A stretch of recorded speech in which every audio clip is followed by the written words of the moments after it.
அனைவருக்கும் கணித வணக்கம். இப்போ பார்க்க போகிறது 6ஆம் வகுப்புக்குரிய கணக்கு 2ஆம் பருவம் பயிற்சி 2இல் 1ல் 5ல் 2வது கணக்கு பார்க்க போகிறோம். கீழின அலகாக மாற்றுக.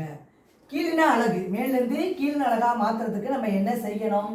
10இன் அடுக்குகளால் பெருக்க வேண்டும்.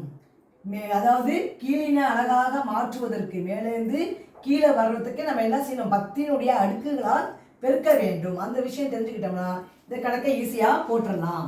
முதல் கணக்கு இப்போ என்ன கொடுத்துருக்காங்க? 12 கிலோகிராமை கிராமுக்கு மாற்ற சொல்கிறாங்க. அப்போ 12 கிலோகிராம் கிராமுக்கு மாற்றும் பொழுது என்ன பண்ண போகிறோம்? 10இன் அடுக்கு 3ஆல் பெருக்கணும். இப்போ 12 இன்ட்டு 10இன் அடுக்கு 3னா 1 போட்டு 3 பூஜ்ஜியத்தை போடுறோம். போட்டோம்னா என்ன? 1000.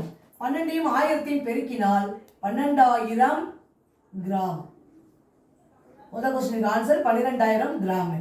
அடுத்து 12 கிலோகிராமை என்னவா மாற்ற சொல்லி கொடுத்துருக்காங்க? மில்லிகிராமா மாற்ற சொல்லியிருக்காங்க. மில்லிகிராம் அப்படின்னா 10இன் அடுக்கு 6ஆல் பெருக்கணும். 10இன் அடுக்கு 6ஆல் பெருக்கணும். 12 இன்ட்டு 10இன் அடுக்கு 6னா 6 பூஜ்ஜியத்தை போட்டுக்கிறோம். 3 5 6 பூஜ்ஜியம் போட்டுருச்சு. அதாவது 10 லட்சம்.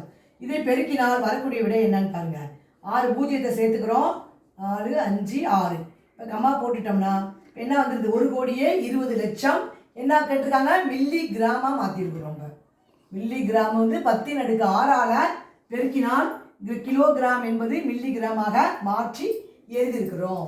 புரிஞ்சுங்களா?